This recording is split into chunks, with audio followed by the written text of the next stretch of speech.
Ben Shapiro, How to Destroy America in 3 Easy Steps. Narrated by Stephen Schiller and Alex Vincent. Despite its vastness, the United States no longer seems big enough to accommodate disparate political views.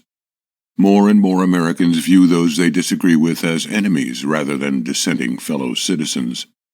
It seems as though we're so focused on what divides us that we've lost touch with what brings us together. Luckily, these blinks offer a solution. By tracing the development of American philosophy, culture, and history, they argued that salvation lies in the traditional American values of liberty, rights, and equality. Despite recent attacks on these time-tested principles, these blinks argue that they're the only things capable of reuniting America.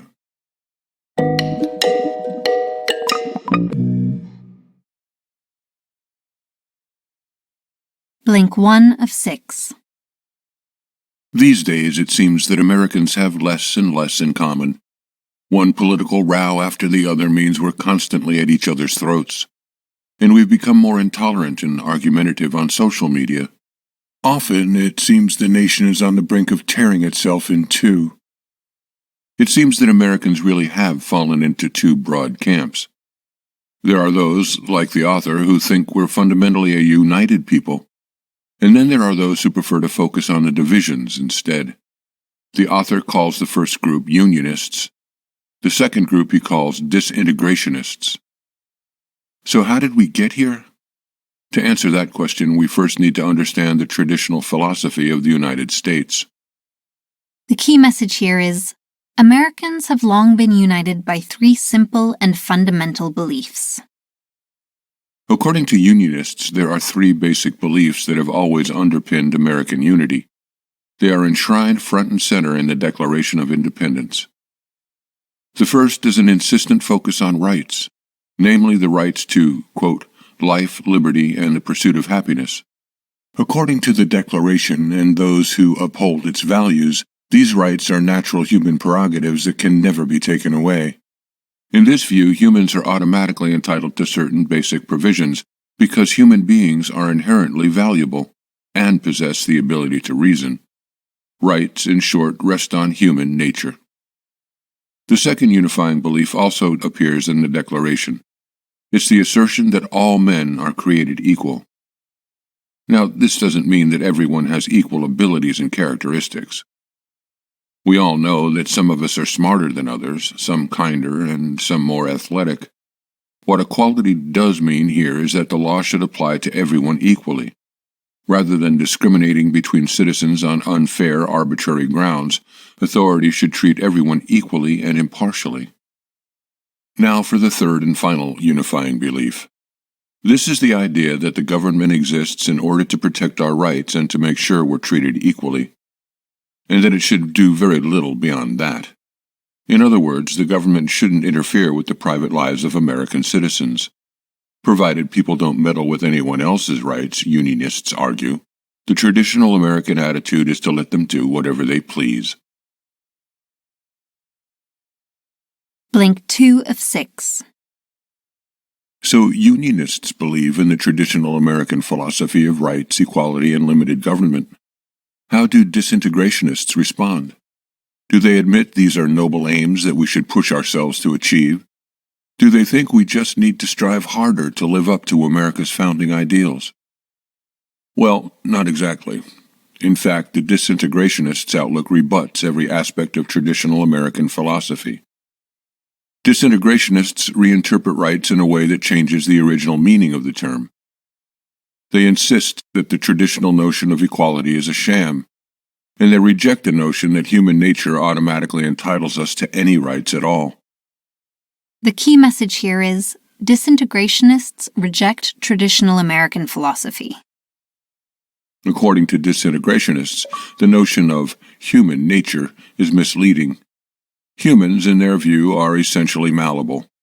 They are entirely capable of being shaped one way or another and can always be improved in the name of progress. Because disintegrationists reject human nature, they also reject the unionist idea that humans possess natural rights just by being human. These natural rights were only ever there to protect citizens from interference and oppression. But disintegrationists have invented a whole new set of rights in their place. Instead of traditional rights, which safeguard citizens' self-determination and freedom, disintegrationists' rights are said to guarantee goods and services, like health care and a good education.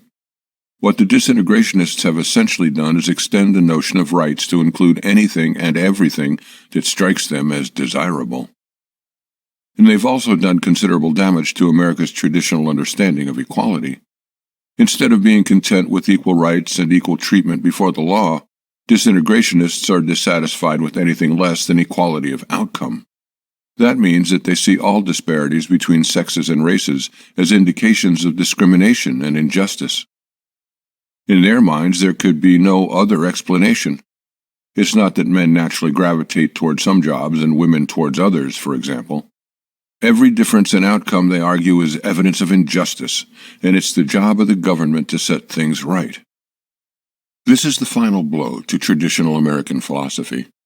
If all disparities between people are unjust, and if the government is in charge of dispensing justice, then we get the disintegrationist conclusion that the government should interfere more and more in order to cure imaginary problems. Link 3 of 6. So the United States is torn between two competing worldviews, a unionist one based on the founders' vision for America, and a disintegrationist one which sees our traditional philosophy as hopelessly outdated. But philosophies don't exist in a vacuum, and political theories don't materialize out of thin air. They're rooted in something much broader and more fundamental. American philosophies rest on American culture, specifically American political culture. At its peak, unionist philosophy relied on a strong, self-confident political culture. But just what was that culture like? What did it consist of, and does it still exist today? The key message here is the U.S. is held together by a culture of rights, private virtue, and liberty. Rights, as we know, are a fundamental aspect of unionist philosophy, but they're also a hallmark of broader American culture. As U.S. citizens, we don't just talk about rights as abstract ideals. We insist on our rights with fierceness and with courage. The United States' culture of rights has left its stamp on some of the nation's greatest achievements. Lincoln made his case against slavery in the name of human rights, and Martin Luther King's campaign was a fight for civil rights. This culture of rights depends on a special kind of tolerance, a typically American willingness to live and let live. After all, we don't always like everything our fellow citizens do, but because we recognize their rights, we're willing to tolerate anything but criminal behavior. This attitude is best exemplified by America's traditional culture of free speech. We might not agree with what other Americans say, but we accept that as Americans they're free to say whatever's on their minds. The founders were reluctant to interfere with private conduct, but that doesn't mean they were inviting Americans to behave immorally. On the contrary, they wanted Americans to conduct themselves virtuously. But virtue, they understood, should be private. That means it should be fostered by institutions like the family and the church, and not be mandated from on high by the government. The extent of government's role, the fathers believed, should be limited to protecting citizens' rights. By restricting the role of government in this way, the Founding Fathers were really protecting American citizens' liberty. This is why they enshrined the right to bear arms in the Constitution. The Fathers knew that an armed population could defend its rights and its values against an oppressive and oversized government. Link 4 of 6. At this point, you're probably starting to see a pattern emerge.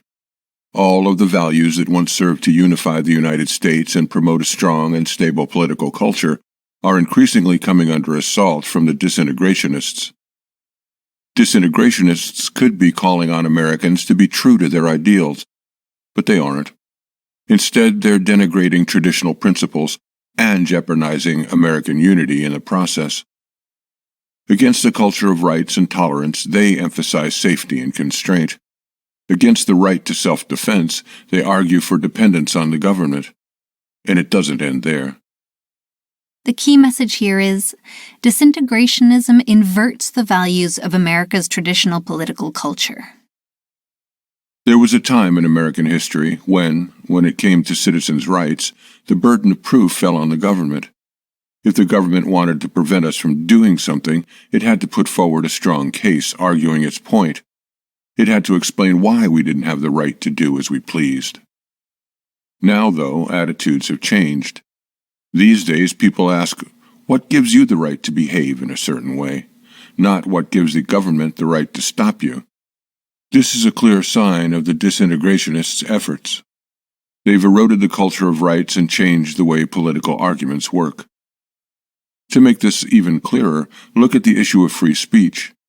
Even though it's still legally protected, the culture that sustains freedom of speech is weakening by the day. According to a recent poll, 59% of people aged 18 to 34 want the First Amendment changed in order to restrict, quote, hate speech and, quote, reflect the cultural norms of today. We can see a similar shift in thinking about the right to bear arms. Americans once cherished the ability to own guns. In that right, we saw the evidence of our liberty and our capacity to overthrow tyranny. Now, however, the Second Amendment is increasingly under threat. In a telling example from 2018, former Supreme Court Justice John Paul Stevens even called on Americans to repeal the Second Amendment. How much longer can our rights survive when fellow citizens continue to lose faith in them? Blink 5 of 6. America's history is not unblemished. Like with all nations, it has dark episodes as well as bright ones. It contains tales of bravery, compassion, and justice, but also tales of cowardice, cruelty, and oppression. It's only right that, even as we remember former triumphs, we also bear in mind past failings. The treatment of Native Americans and of Black Americans, especially, should never be forgotten or glossed over. So, if we keep in mind the defects of the past and assess American history with an open mind, what verdict can we reach? How should we judge the history of the nation? The key message here is American history contains more good than bad. From the Unionist point of view, American history is a story of progress. It's an account of how glorious founding ideals gradually became a reality for all Americans. The Founding Fathers, though often flawed, were great men, and the Declaration of Independence and the Constitution set in motion powerful forces for good.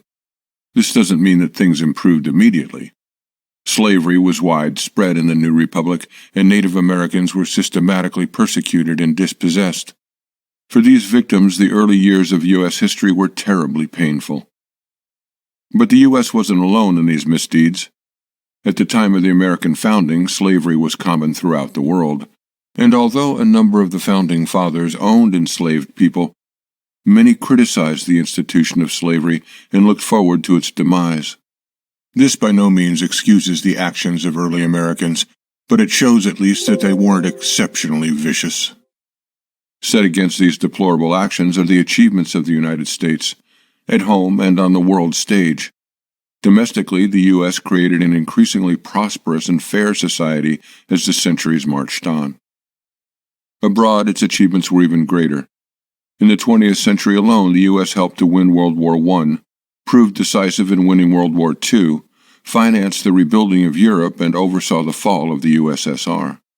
It's hard to appreciate these achievements when you utter them in one breath, but stop for a minute and imagine the consequences for Europe's Jewish population if the U.S. hadn't intervened against the Nazis when it did. U.S. history is both glorious and tragic. To say that the good outweighs the bad is not intended to minimize the pain of the downtrodden. It's merely to observe that the world is better off for the existence of the United States. Blink 6 of 6. Needless to say, Unionists and disintegrationists disagree about American history. Unionists find that, on the whole, the U.S. has been a force for good in the world. Disintegrationists, however, argue that American history is little more than a catalog of injustices and abuses. Of course, this argument concerns the past, but it's not only of historic interest. When disintegrationists sully American history, they do so with an eye on the present. History is so tarnished, the argument goes, that we need to take radical steps to set it right, immediately. According to their view, racism, oppression, and discrimination are embedded in American DNA. The only way to fix historic failings is to tear down the system that emerged from the past. The key message here is, disintegrationist history rewrites the past in order to darken the United States of today. Disintegrationists argue that America was born in sin and has never been able to escape its racist past. In their view, the injustice of slavery and anti-black discrimination, as well as the cruel treatment of Native Americans, were never fully addressed. Instead, Americans' racist impulses simply took new, more covert forms and seeped into all aspects of American life. This stance often leads disintegrationists to deny that the U.S. possesses any real social glue. Instead, the notion of the U.S. as united only serves to paper over a host of unjust hierarchies and competing factions. This view of American history was popularized by a historian named Howard Zinn, whose famous book, A People's History of the United States, has sold millions of copies. According to Zinn, the United States is composed of, quote, dominators and dominated, who have always been at odds. Many contemporary historians portray American history in this way. They splice the past along lines of class, race, and sex, and argue that focusing on what unites us is merely a way to distract us from existing racist and sexist hierarchies.